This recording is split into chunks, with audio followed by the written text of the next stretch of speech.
6G speeds hit 100 gigabits in a new test, 500 times faster than the average 5G cell phone. Scientists in Japan have successfully transferred data at speeds of 100 gigabit per second using high-frequency wavelength bands over a distance of 330 feet for the first time reported on April 24th, 2024.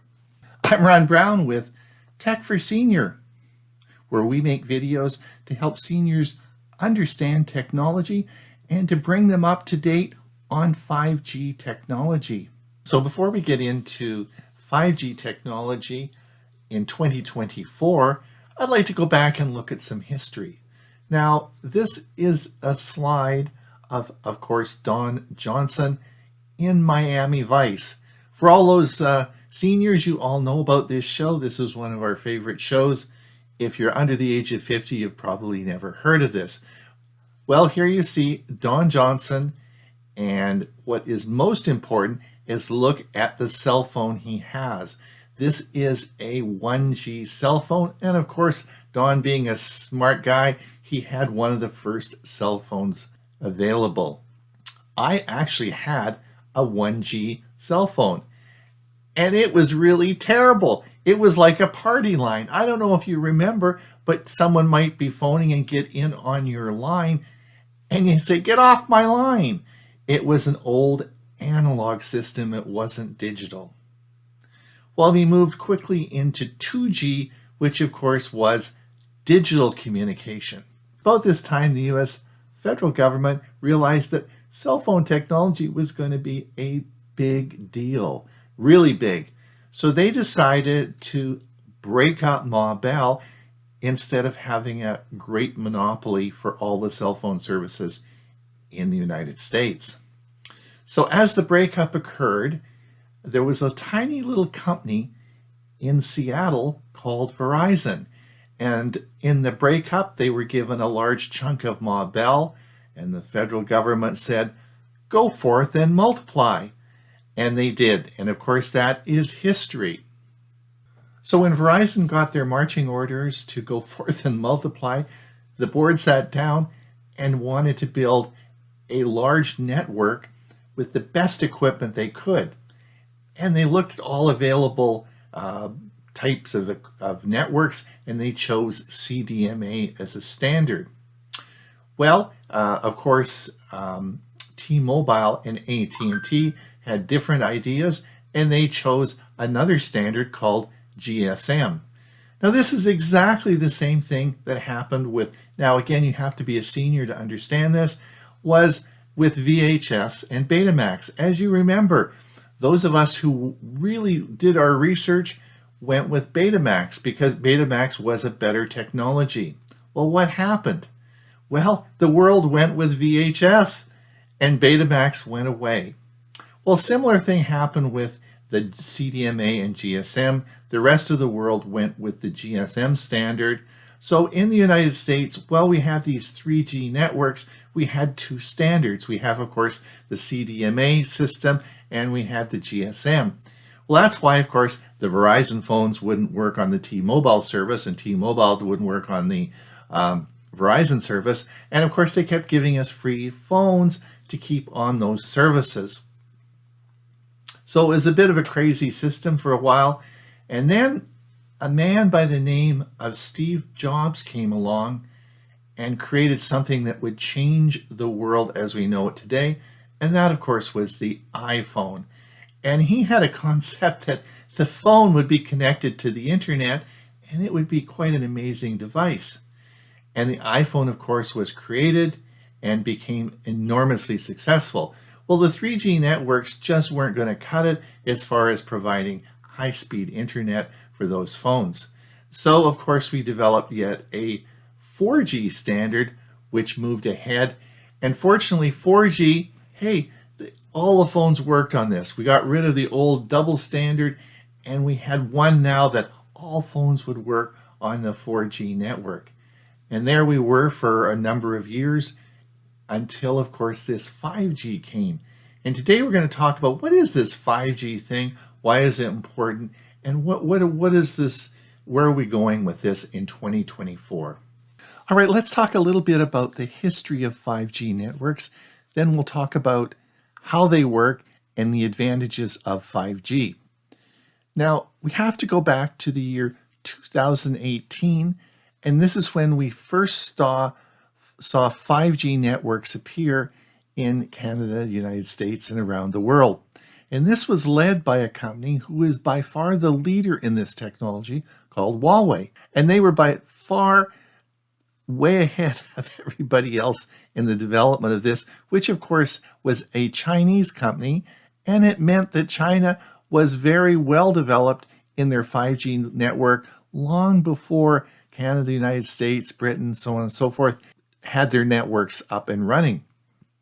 So in 2018, we started to see very early signs that we were going to be switching from 4G to 5G, and some of the cellular companies started to implement these changes. Now, the problem arose with the Five Eyes countries. This would be, of course, Great Britain, Canada, the United States, New Zealand, and Australia. The concern was, of course, if they were going to put your national network and spent hundreds of billions of dollars building this, and it was all controlled by Huawei, would this pose a security risk? And the answer to that, of course, was yes. So the first thing that happened in 2018 was Australia and New Zealand banned Huawei systems from being implemented. In 2019, the United States then banned Huawei, followed by Great Britain and Canada. This was very significant because that meant that companies that had actually started to implement in 2018 some of these very expensive networks had to actually, in the United States and Canada, take them out.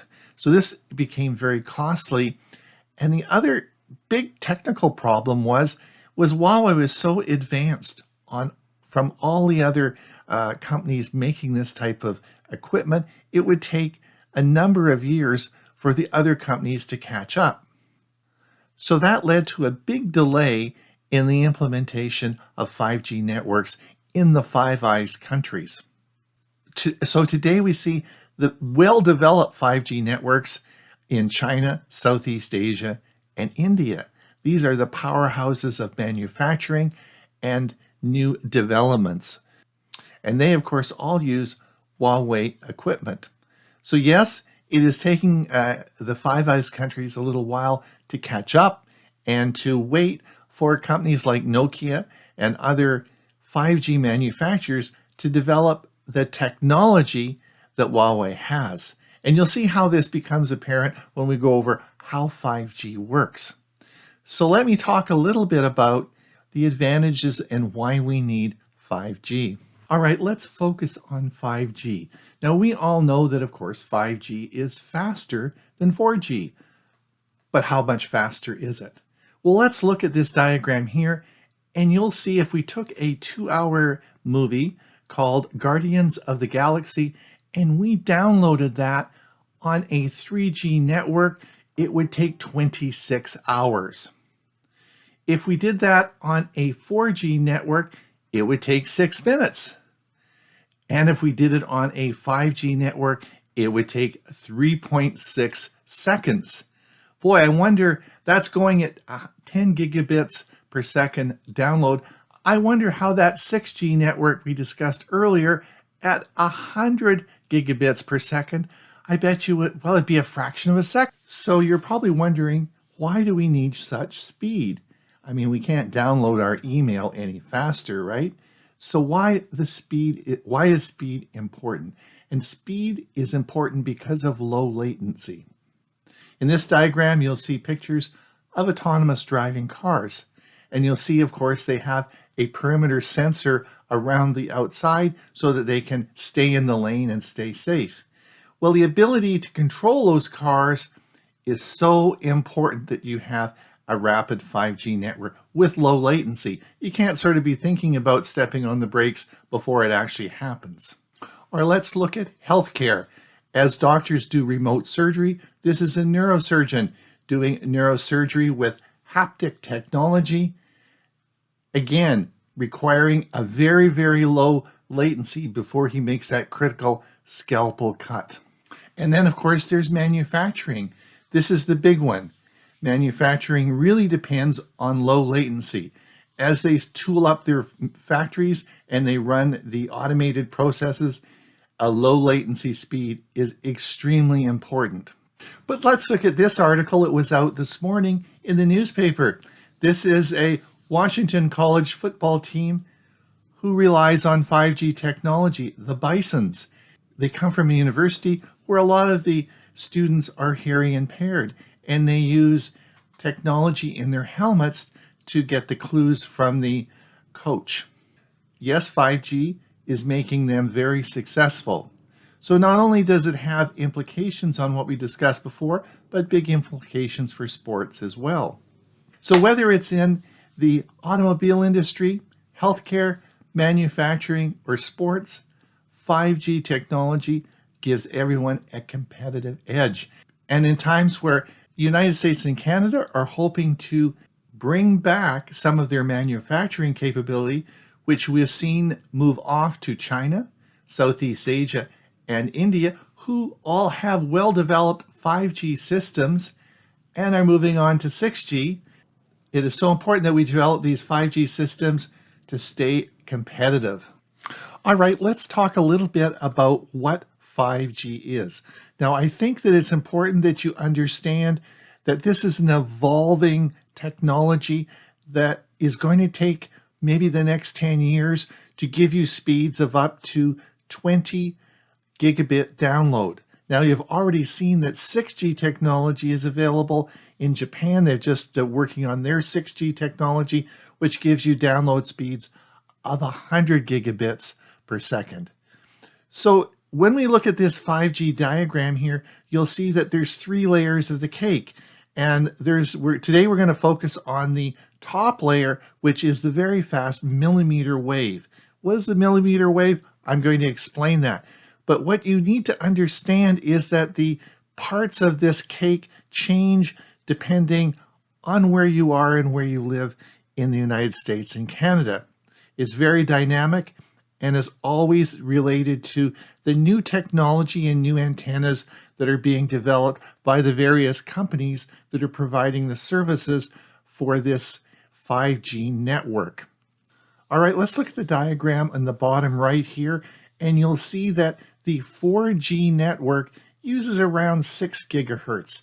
This is a great frequency. It allows good penetration to buildings and allows great reception, which we have with our 4G network.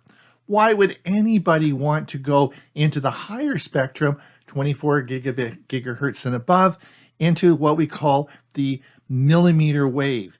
These are terrible wavelengths because, of course, they are very fast, but they don't go very far and they don't penetrate buildings. And the rain and the fog all affects them. But the higher frequency means that there's lots of these around and we can create these lots of them and they go very fast. So in the past, we've never wanted to use these higher frequencies for communication because of the unreliability nature of them.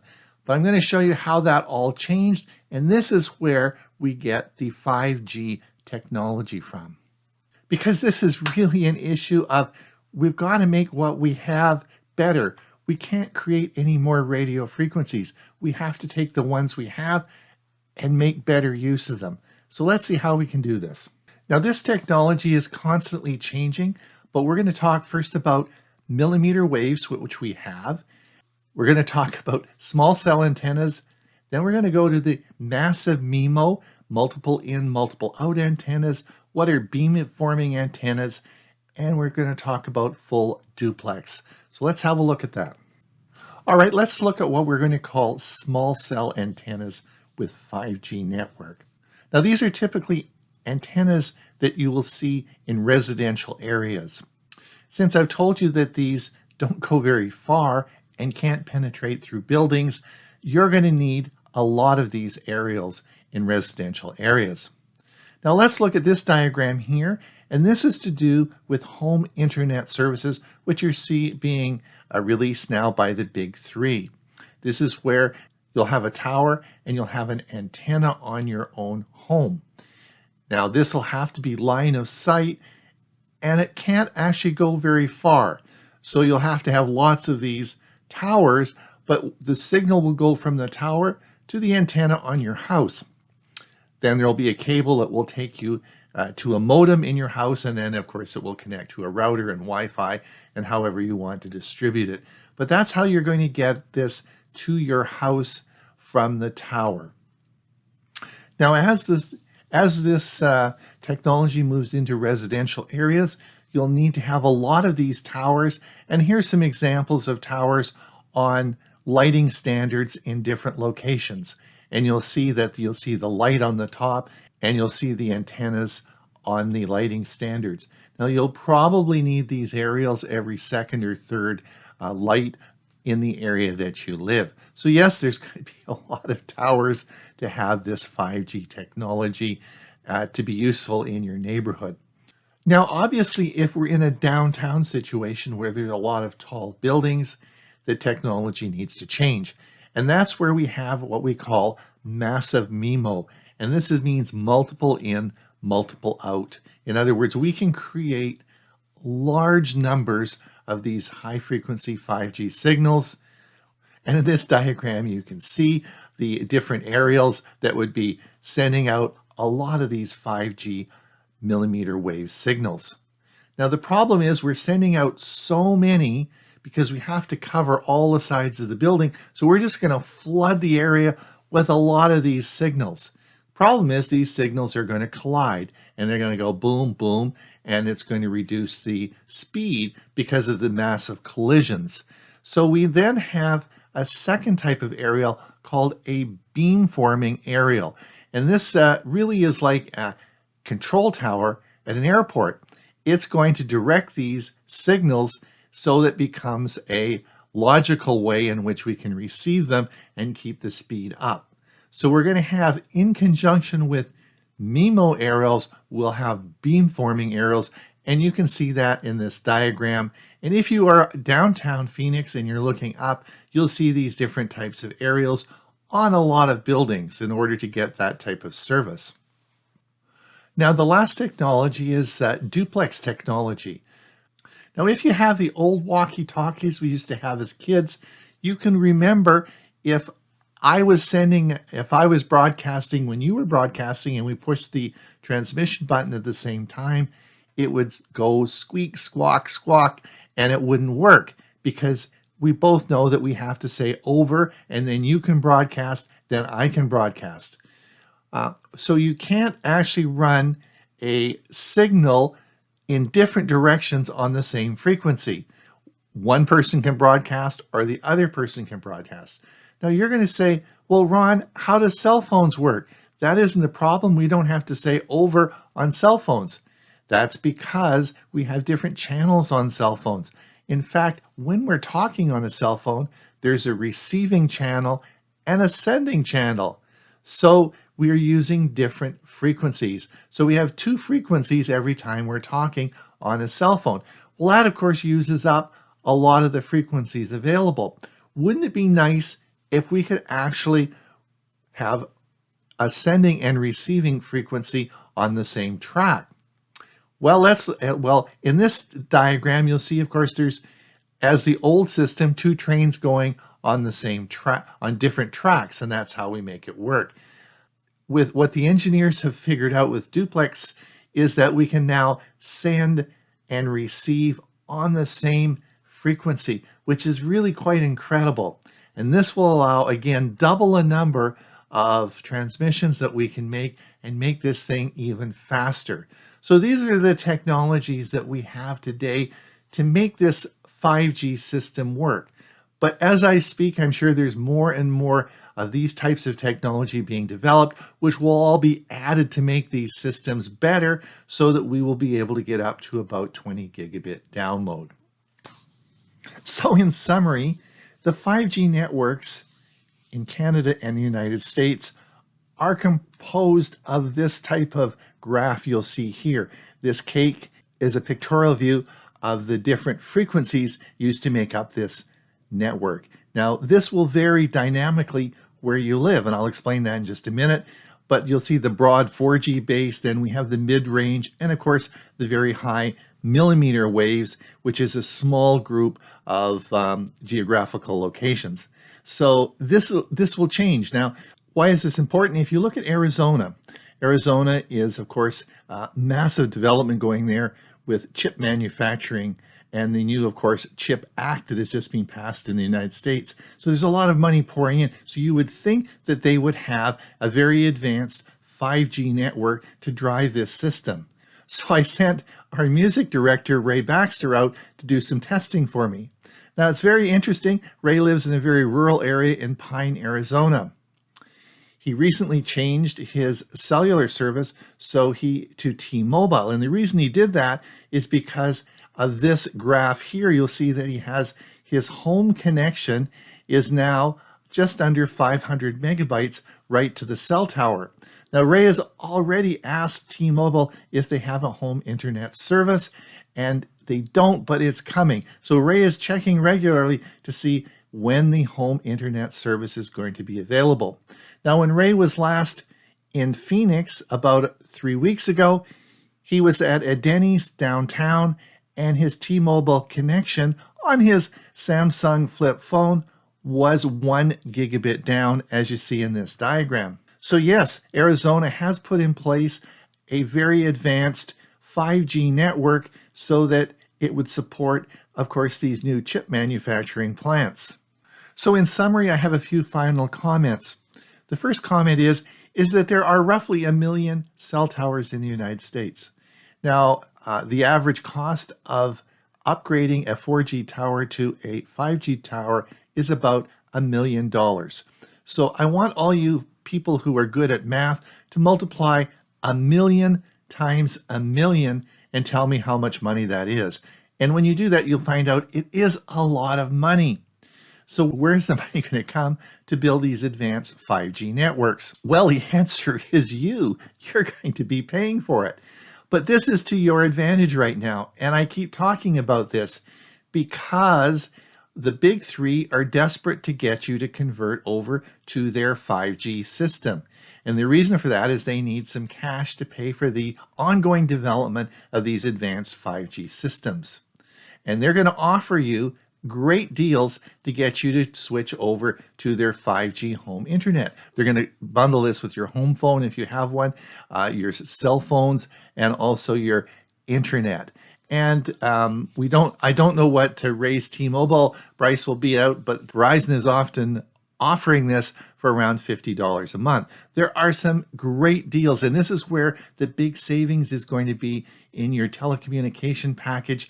You should look for this because there are big savings in this area. Again, it may not be immediately available in your area, but this is rapidly changing, so you need to keep checking back and looking and reevaluating your system because there's some big money that you can save. All right, it's Ron Brown with Tech for Senior. Hopefully you've enjoyed this video on 5G technology. Till we see you again, have a great day and stay safe.